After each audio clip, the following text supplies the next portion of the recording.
Trump for what he really is, a liar. Let's quickly recap his tantrum. Donald Trump on Truth Social said, and I quote, India is not only buying massive amounts of Russian oil, they are then, for much of the oil purchased, selling it on the open market for big profits. They don't care how many people in Ukraine are being killed by the Russian war machine. Because of this, I will be substantially raising the tariff paid by India to the United States of America, unquote. Big words from a man with a famously brittle ego. Most nations around the world would have caved in, but not so Modi's NDA. In a stirring riposte, cool and factual, New Delhi exposed the mendacity of Trump's tariff threat diplomacy. The response pointed out that while Trump accuses India of financing Russia's war machine, he conveniently forgets that his own so-called Great America remains one of Russia's top trading partners when it comes to a specific kind of strategically vital good. And we are talking about rare earth metals. And that his cohort, that America's cohort, the European Union, does more business with Russia in a month than India does in 18 months, viewers. Under the circumstance, Trump's rant is a shocking bit of moral skullduggery that one would normally associate with dysfunctional states, not the United States of America. But then we are the fools who think that America is great, when it is in fact only trying to be great again. And that's why, viewers, Trump constantly says, let's make America great again. Clearly, it's not great. Clearly, it is floundering. And therefore, it's desperate. Anyway, here's a fact check that underlines the point. The European Union in 2024 had a bilateral trade of 67.5 billion in goods with Russia, viewers. EU had trade in services estimated at euro 17.2 billion in 2023. EU imports of LNG in 2024 touched a record 16.5 million tons, up from 15.21 million tons in 2022. The US imports uranium, hexafluoride for its nuclear industry, palladium for its EV industry from Russia, fertilizers and chemicals, all from Russia, viewers. And worse, China, of course, buys the greatest amount of oil from Russia. But Trump, who perhaps quakes in his boots at the very mention of China, has given China an extension, viewers, of 45 days on tariffs. He's cut them a very long leash. Clearly, Trump can't pick on any country that's his size. And here's how it all looks, viewers. An overview of the nations that import energy from Russia. So we have coal, as I told you. China gets 44% of the coal from Russia and gets, viewers, a rollover on tariffs. Crude oil, 47%. Again, China has cut, and even EU, viewers, gets to import oil from Russia, 6%. Oil products, there again you see China up there, viewers. And then look at LNG, liquefied natural gas. The EU takes 51% imports, top buyer. China follows with 21% and Japan with 18%. Japan also, viewers, has got a very sweet deal. Are none of these nations, bloc of nations, contributing to Russia's war machine? Clearly they are, viewers. Clearly they are. Pipeline gas. Look at the European Union, 37% imports from Russia in 2024. All this material is publicly available. There's a reason why Trump is convicted for felony and why he's called out for lying to his own people. And that's because the man doesn't possess a principled bone in his body. Trump has forgotten the deal that the United States did with India when the Russia-Ukraine war broke out and when sanctions kicked in against Russia. But fortunately, these words from the former US envoy to India, Eric Garcetti, testify to that deal. A pact that nudged India to purchase oil from Russia essentially to save the world from inflation. Ex-US envoy Eric Garcetti said they bought Russian oil because we wanted somebody to buy Russian oil at a price cap. That was not a violation or anything. It was actually the design of the policy because as a commodity, we didn't want the oil prices going up, and they fulfilled that. Listen in, viewers. Actually, they bought Russian oil because we wanted somebody to buy Russian oil at a price cap. That was not a violation or anything. It was actually the design of the policy because as a commodity, we didn't want oil prices going up, and they fulfilled that. Trump's motive for intimidating India is about profit. It has nothing to do with the welfare of the people of Ukraine. The real story is that Trump is in debt to a bunch of oil and gas corporations in America that bankrolled his campaign and now want Trump to deliver markets for them. India is a big oil importer, and US oil and gas giants would benefit greatly if they got a look in. That's why it is important to get the Russians out of the way. And that's why India's oil trade with Russia has got Trump so lathered up, viewers. I'll give you some numbers. And as always, I come with the hard facts. Oil and gas industry funneled a staggering, and look at that number, viewers, $219 million for the 2024 elections, mostly to the Republican Party. $23 million of oil and gas money was donated to Donald Trump's campaign and PACs supporting him. But this isn't 1991. Today, India is no longer a diffident player. Today's India is not scared of going toe-to-toe with anyone in the world. Trump may bark from the pulpit, but New Delhi isn't going to quake. Moreover, America's hypocrisy plays into India's hands. It underscores America's eroding credibility and India's strategic maturity. This is actually good for us, viewers. We get to expose America for what it is, petty, a petty state, not a great nation. Let's open this up. Viewers, I have taken the liberty tonight of taking a clear position, and I've argued it with facts. Let's hear the others. Alex Zan is with us, Republican strategist, and Greg Swenson, Chairman, Republicans Overseas UK and Republican strategist. Let me begin with you, Alex Zan. We've been together. You know that I speak my mind. I'm sometimes scathing of Democrats, and I'm going to be scathing of Trump and the Republican cause tonight. Is Trump scared of China? Mr. Alex Dan, does he shiver and quake in his boots? Does he get nightmares thinking about China? Because he doesn't seem to be imposing the tariffs that he's threatening India with. In fact, he's given China a long leash. And US has imported billions of dollars worth of Russian goods, especially rare earth metals, and I've shown you the numbers. They're available open source. No one's hiding it. In fact, the USTR has put out these numbers. I'm sure you respect the USTR. EU has done much more trade than India has done. Is that financing Putin's war machine, sir, or is it not? I am not here to defend the EU at all. The EU absolutely has made investments and decisions that have benefited Russia, and they should stop. And part of the trade deal that President Trump negotiated in Scotland with the EU included $750 billion purchases of American liquefied natural gas to help get the Europeans off Russian oil, which is the desired result, which everybody should be behind.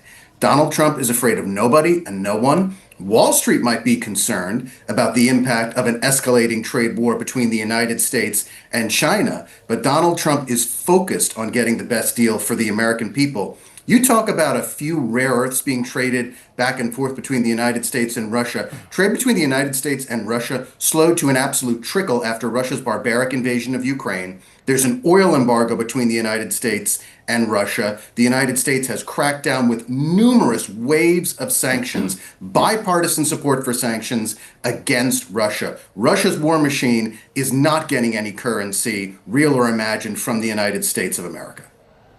Are you saying that the facts and figures that have been put out by the USTR are lies? That United States is not sourcing rare earths, materials, metals from Russia, sir? Are you suggesting Where that are at your all? numbers on oil? Where are your numbers on No, natural one second. gas? It doesn't Where are your matter. numbers It's a on wheat? Where principle, are your right? numbers on beef? No, Mr. You Zhang. can point to a couple of sectors No, it doesn't where there matter. are a handful of items being this traded. is about, no, even a dollar spent by American, especially American taxpayers, not Trump's private capital, is it? It's the American taxpayer.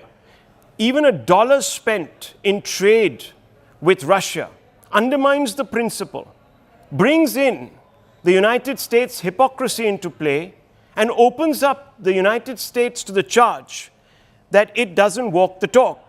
And Trump certainly isn't. You've conveniently distanced yourself from the EU, but you've rewarded it with just 15% tariffs. Why is India being singled out with 25% plus? Hey, hang on, a penalty. Why isn't there a penalty on the European Union, sir? In a free market system, the state does not always control where every dollar goes. The numbers that you are talking about are not American tax dollars. Private corporations.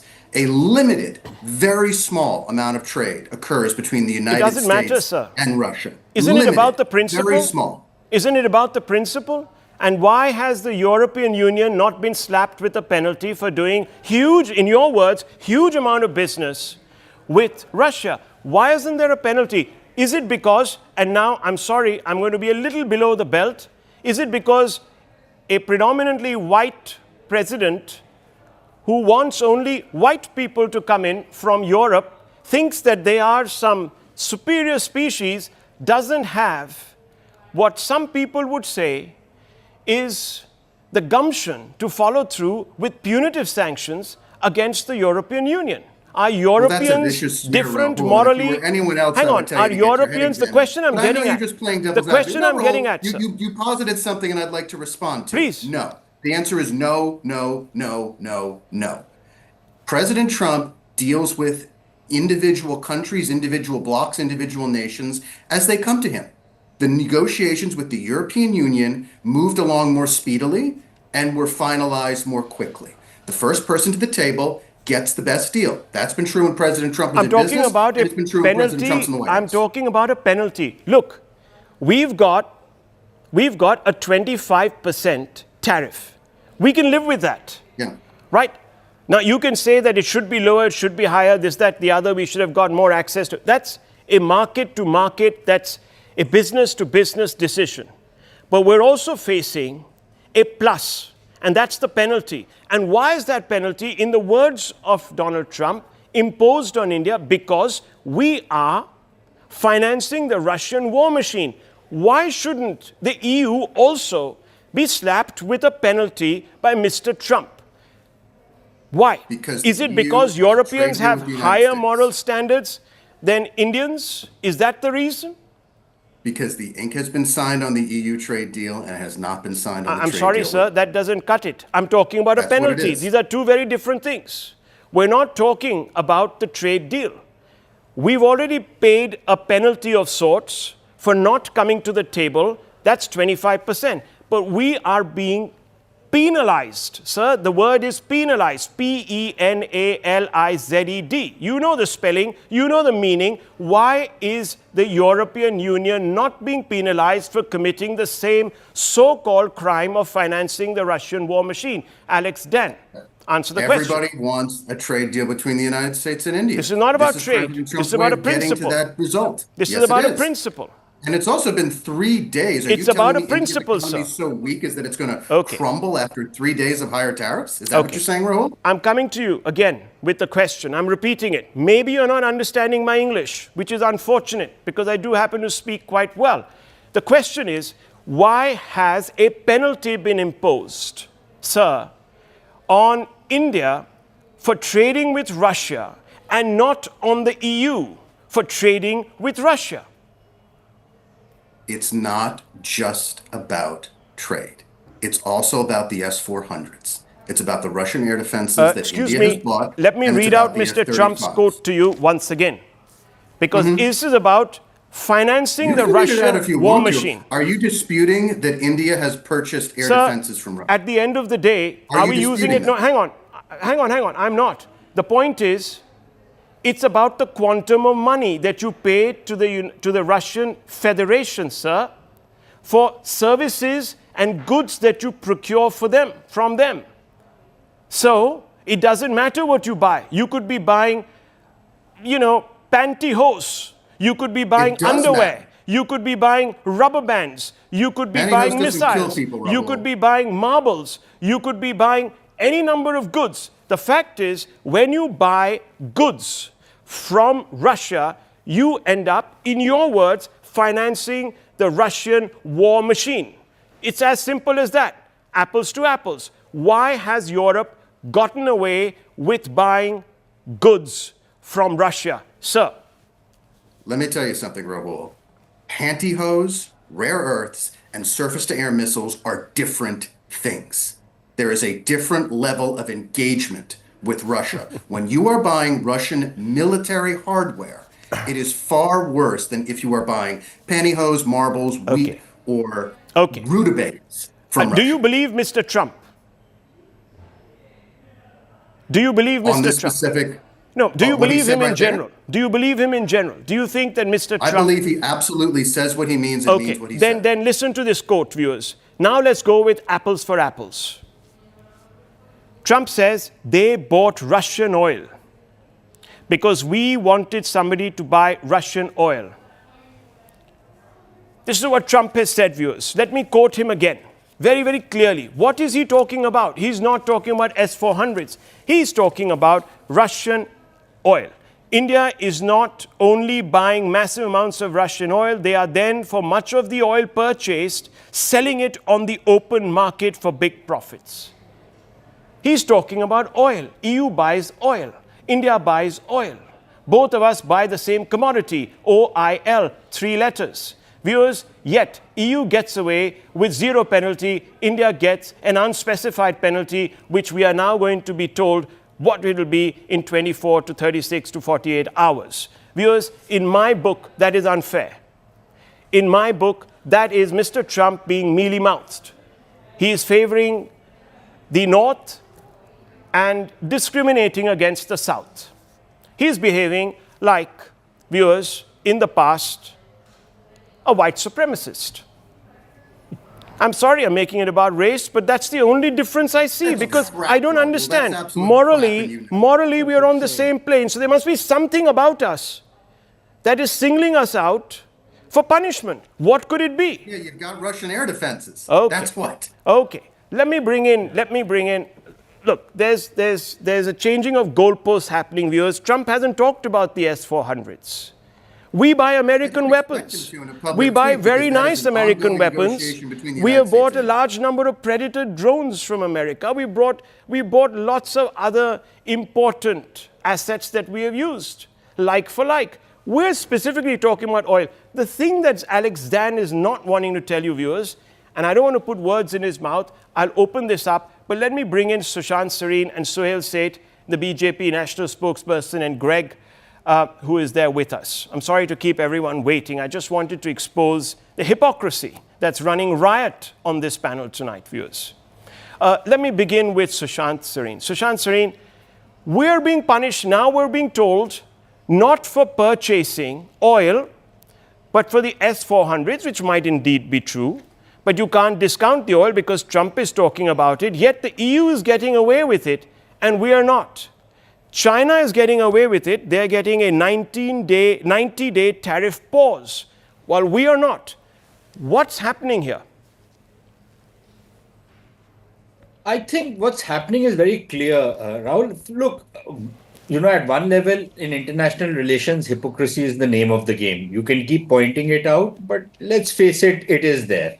The Western countries have been hypocritical right from day one. There's, all this moralistic nonsense which they gave about protecting freedom, democracy. They have sided with the worst dictators in the world, some of the worst regimes.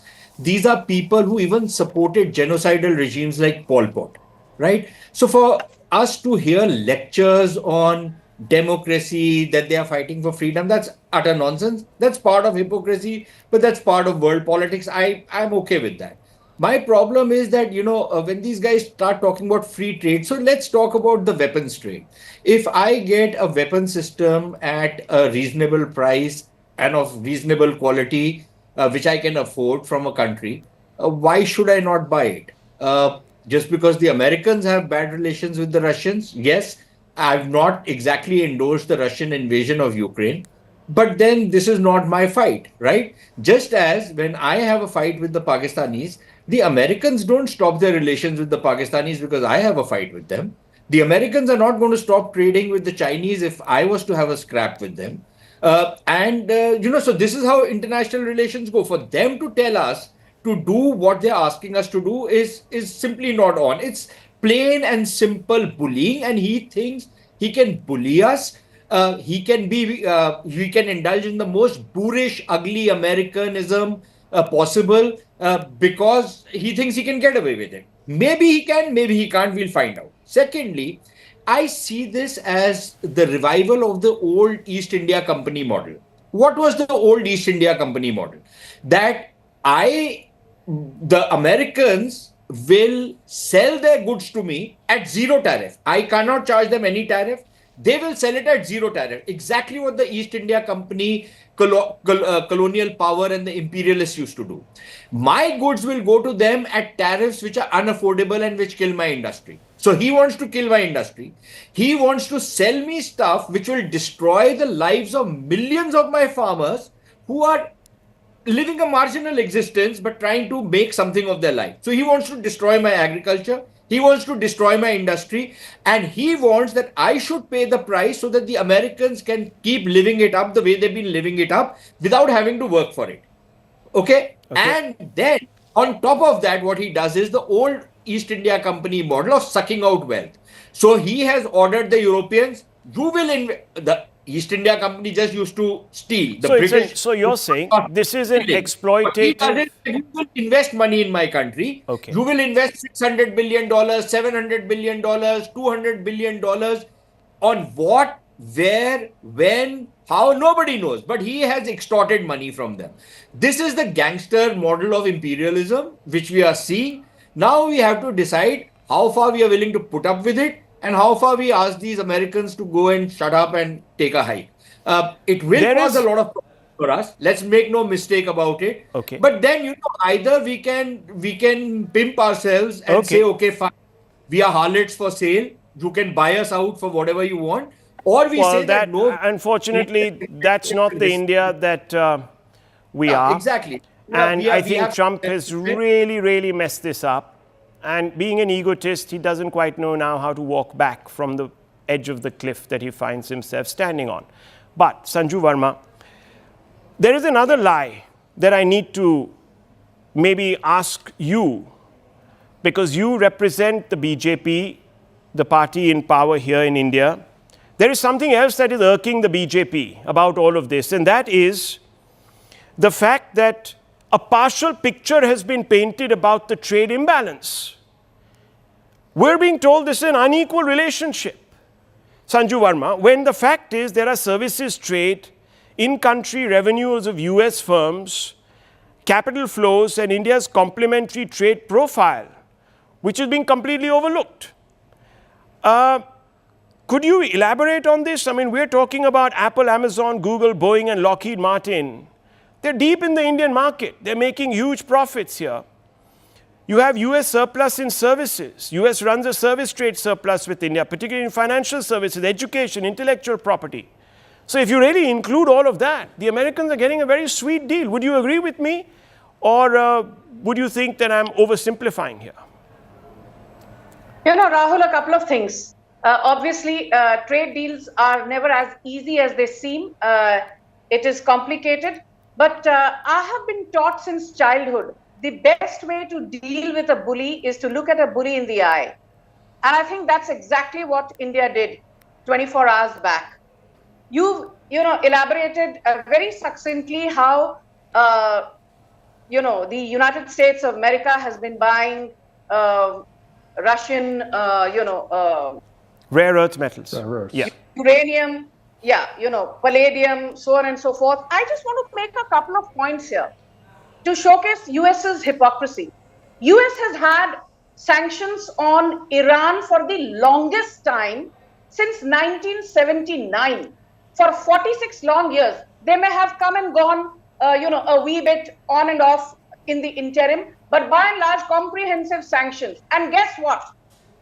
Three of United States, their biggest companies, continue to do business with Iran. Chevron, ExxonMobil, ConocoPhillips. Has Chevron exited Iran? No. Has ExxonMobil exited Iran? No. Has ConocoPhillips of the United States of America exited Iran? No. Again, last year, the trade with Iran, bilateral trade between US and Iran went up by 69% to $1.5 billion, with US exporting agricultural products and medical devices to Iran. So the first point is, you have comprehensive sanctions against Iran, but you continue to do business with them.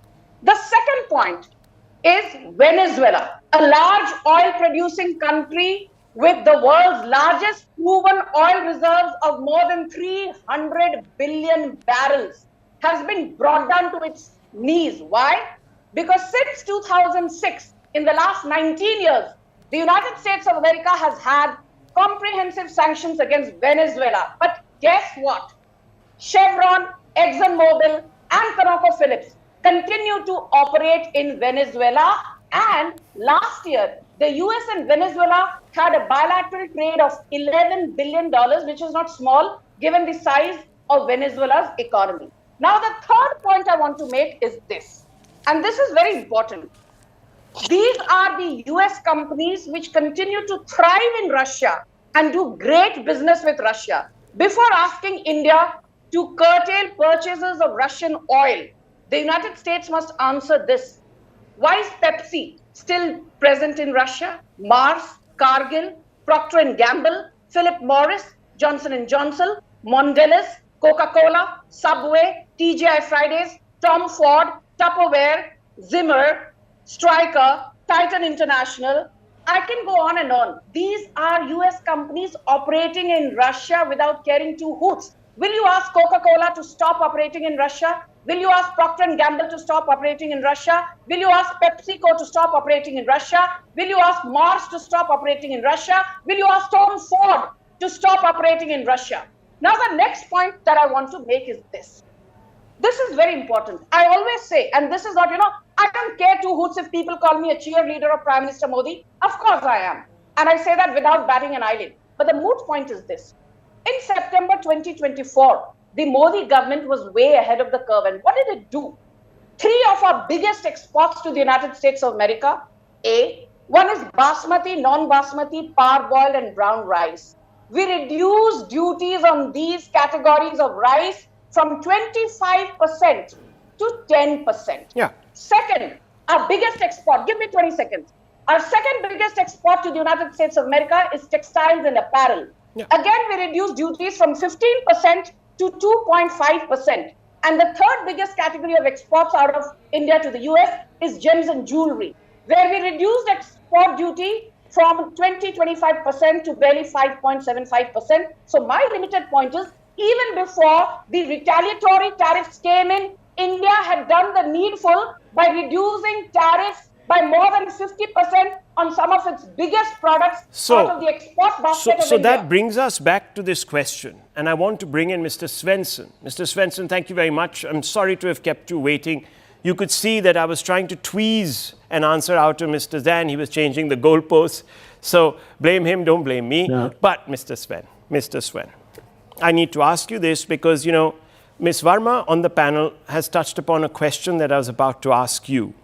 Why has the United States allowed Chevron and ExxonMobil to operate via exemptions with Russia?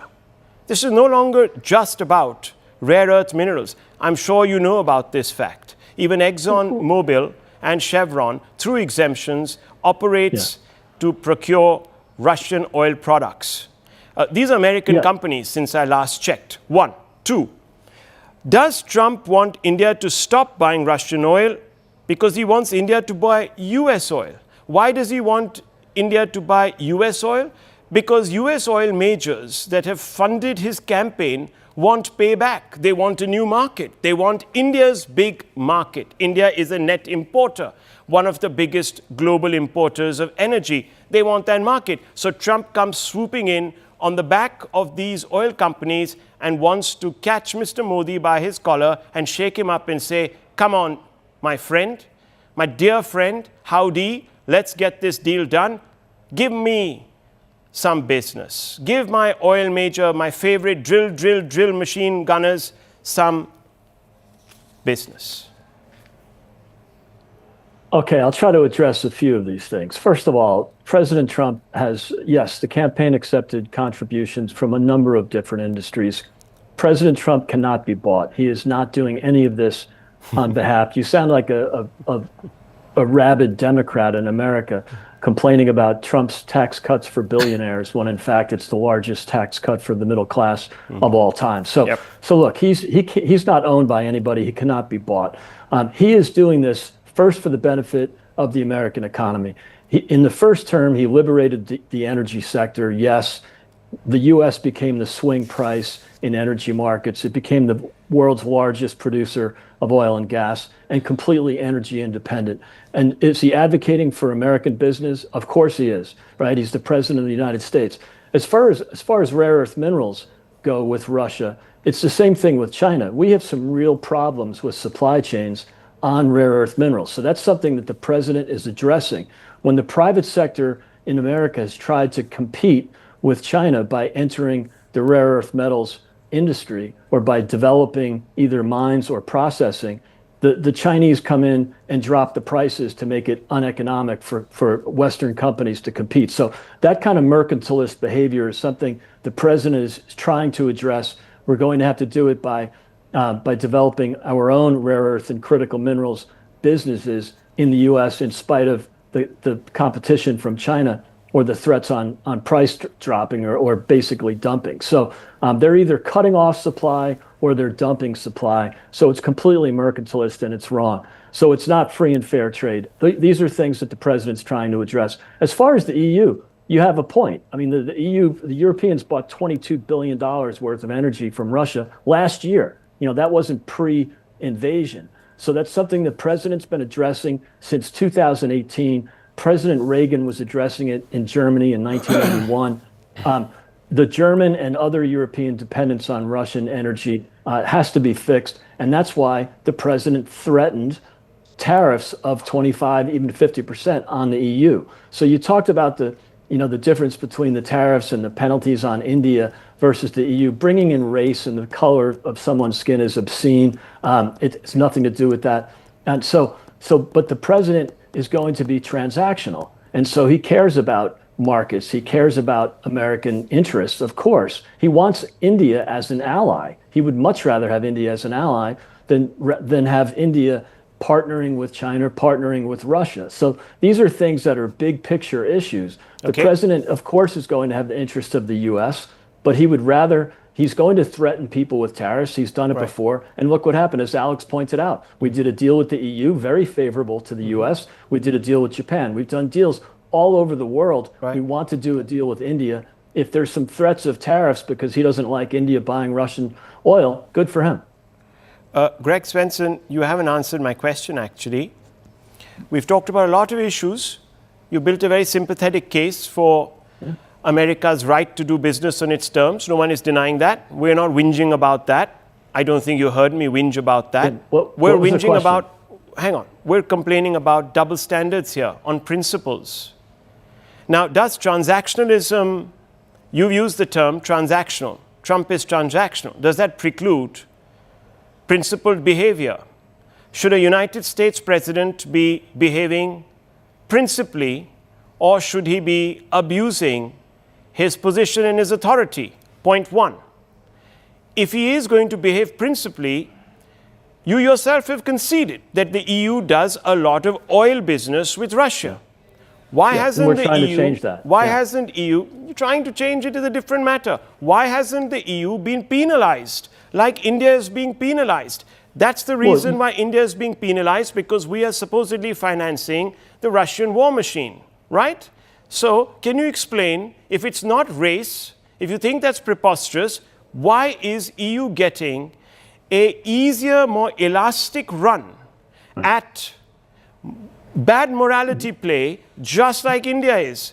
Number one. The deal. Number two, you said that China doesn't play by the rules of international business, trade, or enterprise. Why is China getting a 90-day reprieve?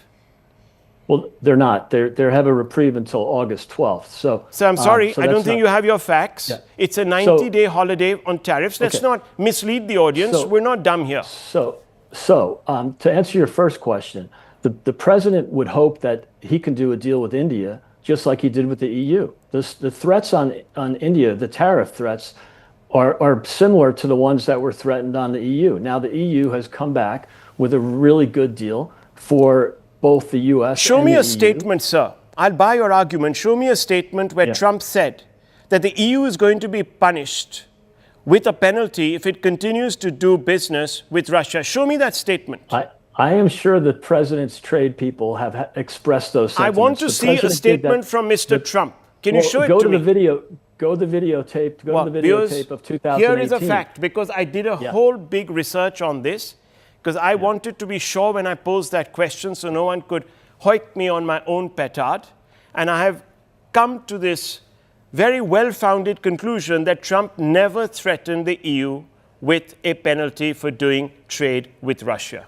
Viewers, it is a clear double standard. No one is stopping Mr. Trump for using every trick and any trick in the book which is lawful and principled to extract the best deal. No one would have a complaint about that.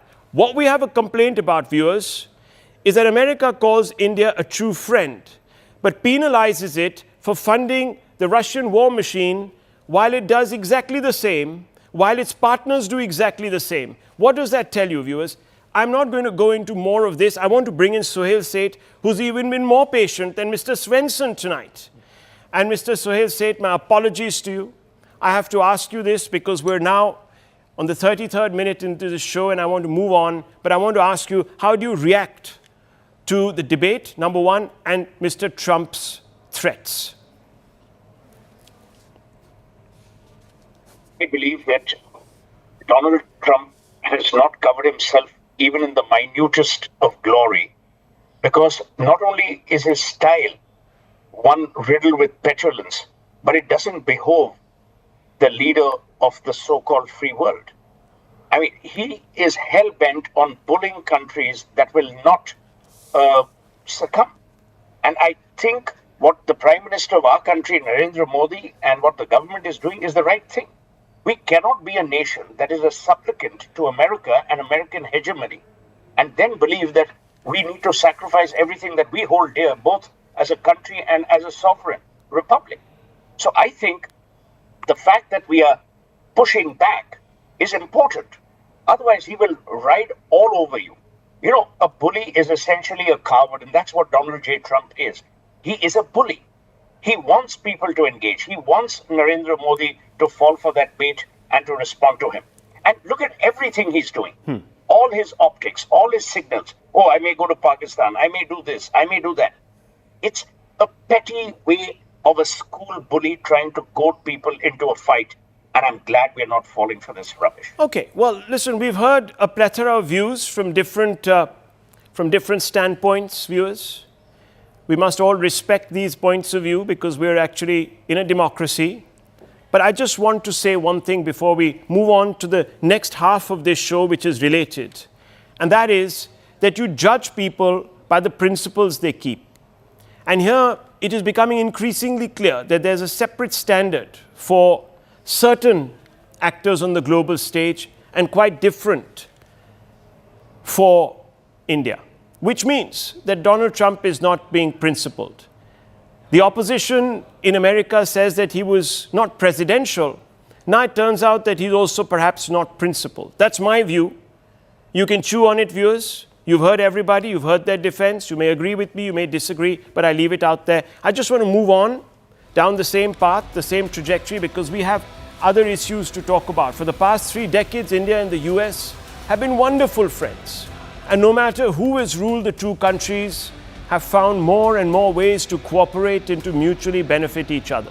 There's also a common adversary that India and the US worry about, and that's China. No points for guessing. But Trump's entry has disrupted business as usual. And for the first time, an individual's predilections are casting a shadow over the relationship. Could we have done something different to preempt Trump? How should we respond now? Is there room for negotiations? How much is our response going to matter? Are ties between India and Pakistan and the United States at breakpoint? And what is the government's game plan? Let's discuss these questions, viewers. Let's open this up, because in 24 hours to 36 hours, these particular tariffs are going to kick in and there's going to be a problem. So let me begin with our panelists. We have with us Pavan Verma, who's the former diplomat. We also will have with us Ramat Chileni and Lisa Curtis, Director of the Indo-Pacific Security Program at the Center for a New American Security. Lisa Curtis, let me begin by asking you this question.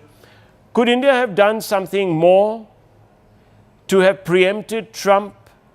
Have we not played our cards right? And has Trump basically walked all over the laws of principles in negotiating with India?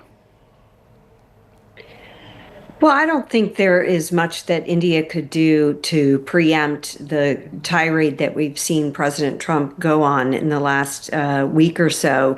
I think, to the contrary, India had done quite a bit to appeal to President Trump. Prime Minister Modi made an early visit to the White House. They signed a wonderful joint statement, committed, to, expanding trade, 500 million by 2030. India had agreed to lower tariffs on Harley-Davidson motorcycles, something that was near and dear to President Trump's heart. So I think India did all that it could to really get off on the right foot with the Trump administration. However, things seem to go south in the aftermath of the India-Pakistan conflict. And when President Trump, claimed responsibility for the ceasefire between India and Pakistan, talked about mediating on Kashmir, and then invited the Pakistani Chief of Army Staff Field Marshal to the Oval Office, I think this really sent negative signals to India that, Trump was not paying attention to India's strategic interests, was not sensitive to India's terrorism concerns. And then this trade spat has only added to that frustration and tension between the two countries. So no, I don't think there was anything that India could have done to preempt this. And we're in this painful period that hopefully will see, President Trump back down or soften his rhetoric, because I think the India-U.S. strategic partnership is too important to sacrifice and to allow all the progress that's been made, to allow that to backtrack at this point. Okay. Let me bring in Pavan Verma before I go across to Professor Chileni.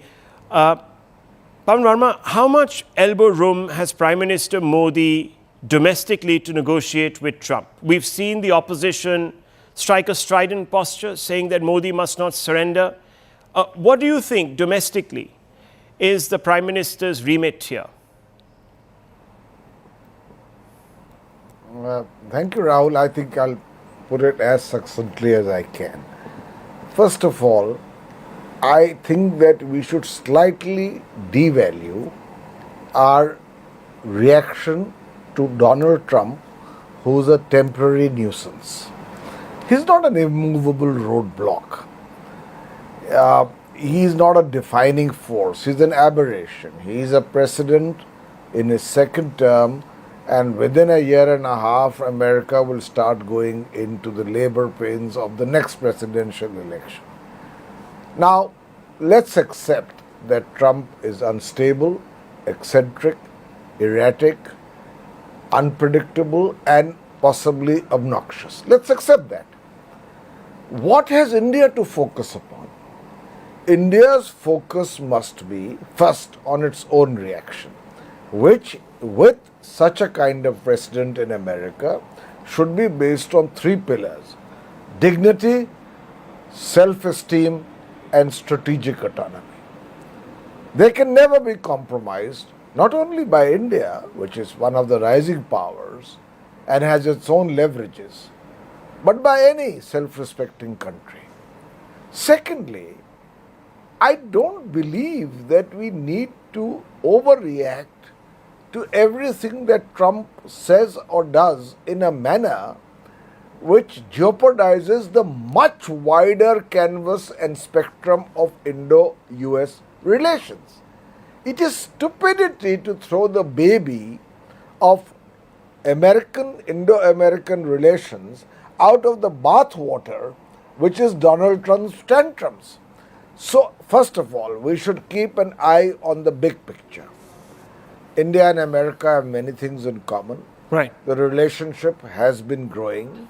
We have a big diaspora of 4.5 million Indians whose sway extends from the hallowed Silicon Valley boardrooms to the chambers of Capitol Hill.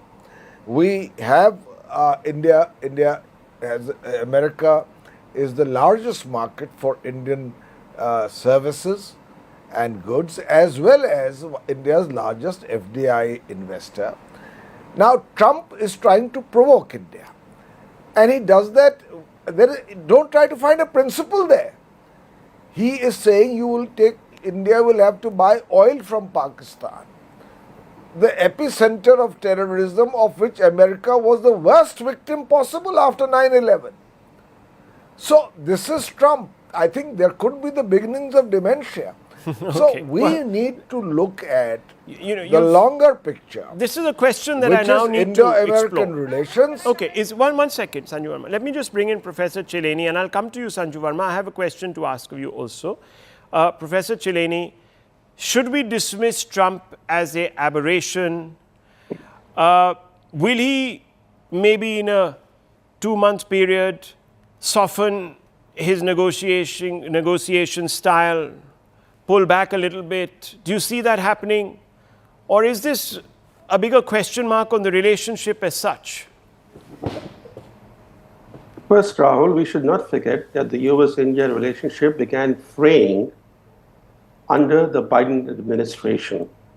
It began fraying from the period 2022.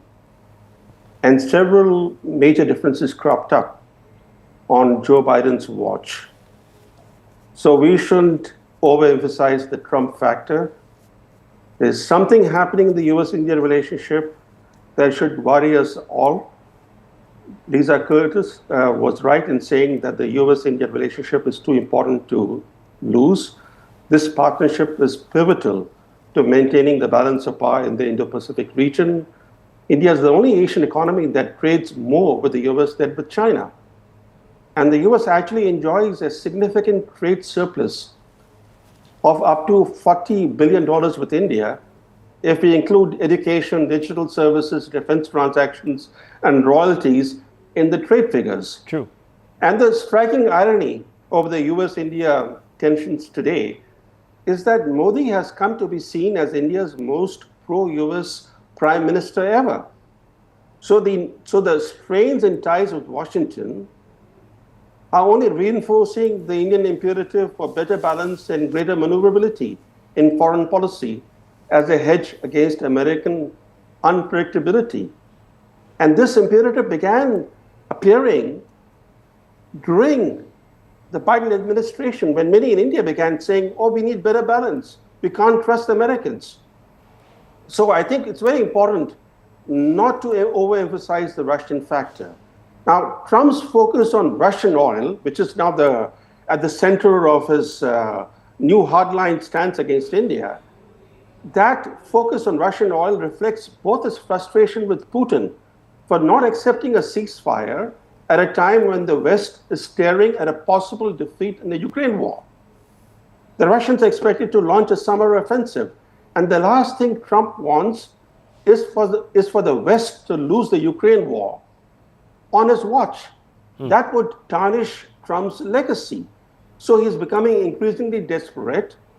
So he's seeking now to reduce Russian oil export revenues by targeting India. Okay. He's not targeting China, which is by far the bigger. Yes, or the EU, or the EU. Or the EU, or even Turkey. Yes. He's targeting India because he looks at India possibly as an easier target. Being the bully, being the bully, Yeah, the bullies always look for the easier target, and he thinks India did succumb. India did succumb to his pressure in the first term by bringing imports of Iranian oil to zero. True. Zero, right? So he thinks he can. He thinks he can actually repeat. So let me bring in Sanju Verma on that point. That's an important point. Let me make one other point, Rahul, if I could, which is that unlike Iranian oil, Russian oil is not subject to direct US sanctions. Yet, Secretary of State Rubio, the Treasury Secretary Bessent talk about sanctioned Russian oil. That is a misrepresentation of facts. The reason why the EU is still a major buyer of Russian LNG is because Russian energy products are not subject to US sanctions. And that's the reason why India is trying to do both things. India is seeking to retain Russia as a supplier while seeking to placate Trump by dramatically increasing imports. So the question is, Sanju Verma, fair enough. Sanju Verma, the question is to you, and it's a direct one, is there still room for negotiations, or has our statement cemented our position? You know, Rahul, that's a tough question, but I will not shove the uncomfortable truth under the carpet. They say never say no in politics. And this is as much about economics as it is about politics. It is as much about muscle flexing as it is about diplomacy. There's this saying, jiski lathi usi ki bhains. But I think that does not work anymore. And I would like to say, those who know, they know. India jhukega nahi. You know, from that famous movie Pushpa, though I'm not a movie buff, I just have a couple of points to make. I'll reinforce one thing. The United States has a bilateral trade of $240 billion with South Korea. It has imposed sanctions against North Korea since 1950, reiterated in 1980s and then in 2006. But do you know something? I was not aware of this myself. I did some digging around and homework before your show. US still continues to trade with North Korea despite sanctions by exporting pharmaceuticals and plastics. Now, the US has had sanctions on Iran, but it does about $1.5–2 billion worth of trade with Iran, and it also does $9 billion worth of trade with Iraq, though Iran and Iraq can't see eye to eye. And my final point, please, let me make this final point. I think Prime Minister Modi needs to be given credit for the fact that today our top 3 FDI destinations are Singapore, Mauritius, and Luxembourg. 4, 5, 6 years back, it was United States of America, and the biggest NRI remittances come from Saudi Arabia, UAE, Kuwait, and the United Kingdom, no longer the United States of America. But the question I asked you, diversified. Very quickly, the question I asked you, are we still negotiating, or have we drawn a line? Very quickly, because I want to give Lisa Curtis the final word. Yes. We are still negotiating, but we've drawn a line that enough is enough. We will not succumb. So there is a red line, viewers. That's been made loud and clear. Okay, so there is a red line. Let's see how close we stick to it. Lisa Curtis, the conversation must come around to whether we can insulate the larger relationship. Pawan Verma believes we should. Can we? Well, I think that's a valid question. I think that part of the answer lies in how the Trump administration moves forward. And I think that, hopefully advisors within the Trump administration are pointing to the importance of the larger strategic relationship and, advising him to pull back on some of this rhetoric and, save some of the tough talk for behind closed doors if it has to happen. Because I think that right now, what Trump's statements are doing are they're pushing Prime Minister Modi into a corner in his domestic political situation. And so I think that, we would have to see President Trump pulling back on some of his rhetoric if we want to make sure we preserve the larger bilateral relationship. And of course, President Trump is scheduled to go to India for the Quad meeting in November. This is very important. Again, this is about the larger competition with China. And the Quad is an extremely important venue and format for the 4 countries to be able to assert a vision of the Indo-Pacific that is in line with a rules-based order and not allowing countries to be coerced by Chinese military economic aggression. So I think, this needs to be recognized within the United States, within, the close advisors to President Trump. And hopefully we'll see a change in the rhetoric in the coming days. Time will tell, viewers. The team is expected at the end of the month. Let's see. Maybe things by then would have bottomed out a little bit. Yes, Sanju Verma, very quickly before I wrap up. Yes. Rahul, my final point is this. China invariably comes up in the equation. The US and China have a bilateral trade of $700 billion. Yes, and the US also has a $110 billion trade bilaterally with Taiwan. If Trump can play tango with both China and Vietnam, why does he expect India not to tango with Russia and also have a relationship with the EU? Well, that's a fair point. United States Viewers, of America? look, we've established over the last 40, 50 minutes the hypocrisy that undergirds the American position. Now that we've established that, is there a way we can close ranks domestically at home so that we are in a better negotiating position to focus on those hypocrisies and perhaps show the mirror to the United States? So Lisa Curtis has said that there might be some introspection and perhaps some people might see sense in stepping back from the ledge. I'm really sorry. I've run out of time, Mr. Verma. I'm really, really sorry. I apologize. But we'll have more conversations tomorrow and day after on this. We're not running away from this subject. It's going to dominate the headlines. I leave it at that. Thank you very much. Palki Sharma up with the Vantage next.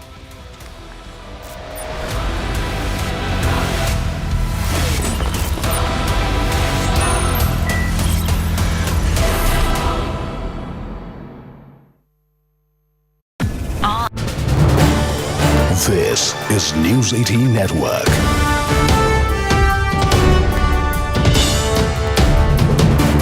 India's largest news network.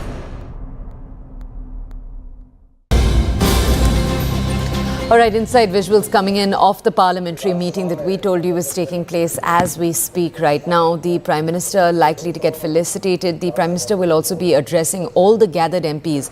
This is a BJP-led NDA parliamentary meeting that you're taking a look at right now. The inside of the meeting, we were bringing you visuals from the outside a few moments ago. On and around the Prime Minister, Amit Shah, JP Nadda, Rajnath Singh, senior ministers of the BJP cabinet present in the front row right now. This meeting on your screens obviously comes after a considerable gap, which is why there is so much focus on it. Listening.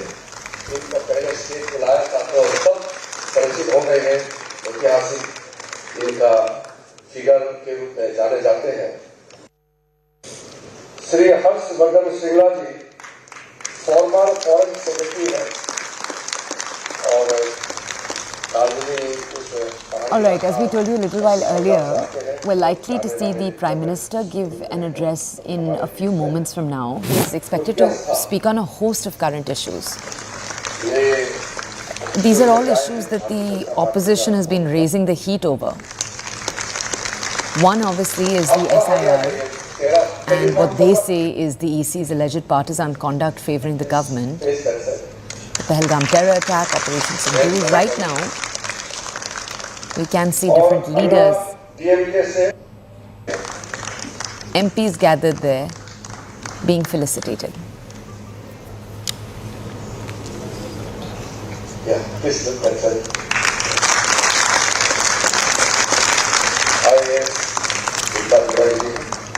Thank you.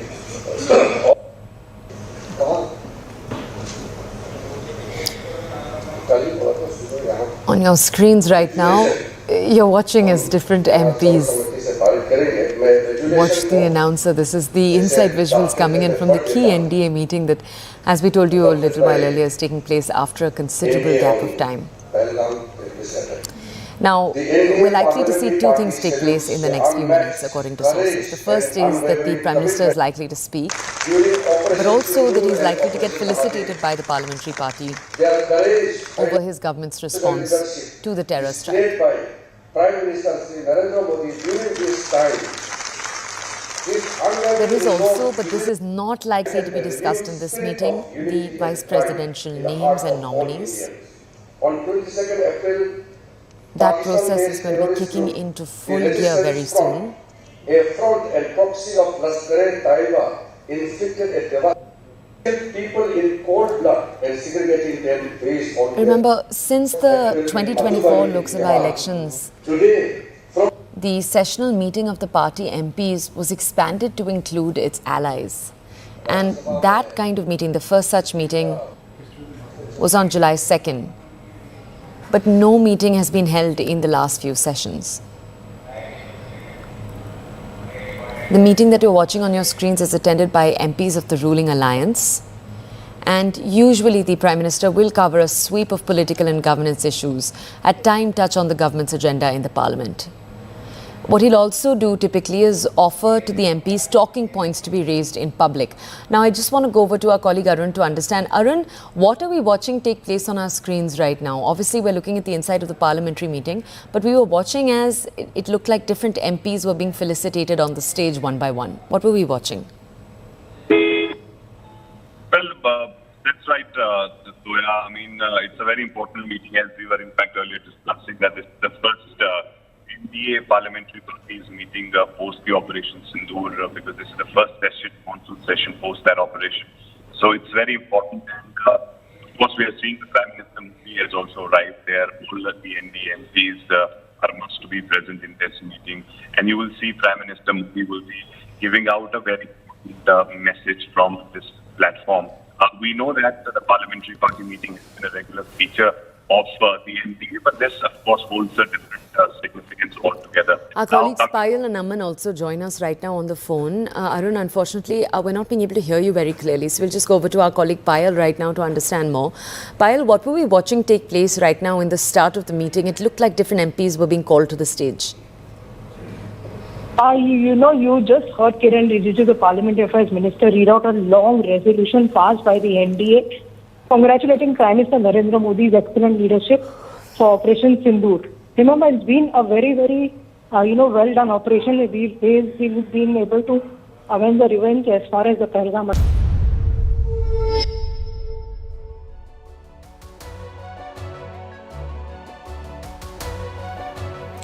Hello, Namaskar. You're watching First Post. This is Vantage with me, Palki Sharma.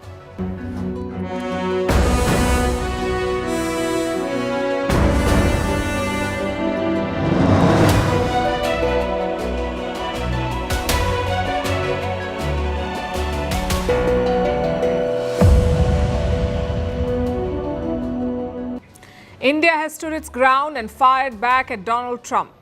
We did the world a favor by buying Russian oil. The official statement from New Delhi is bold, clear, and a departure from the past. We'll discuss. And while the West sermonizes, it also shops. The US and the EU continue to trade with Russia and then wag their finger at India. The hypocrisy writes itself. But the question is, why is Donald Trump targeting India? Is it about leverage or just another dangerous tantrum? Either way, it fits a pattern. From 1971 to sanctions after Pokhran, we'll tell you about Washington's long history of trying to bully India. But times have changed. India is not backing down, it is building new partnerships. The latest with Ferdinand Marcos Jr. The Philippine president is in India. Defense, maritime security and the Indo-Pacific are on the table. Meanwhile, a tragedy in Uttar Kashi, a deadly cloudburst has swept away a village. Rescue teams are racing against time. In West Asia, Benjamin Netanyahu wants to take over Gaza. Will anyone stop him? In Ireland, Indians are under attack. We will tell you.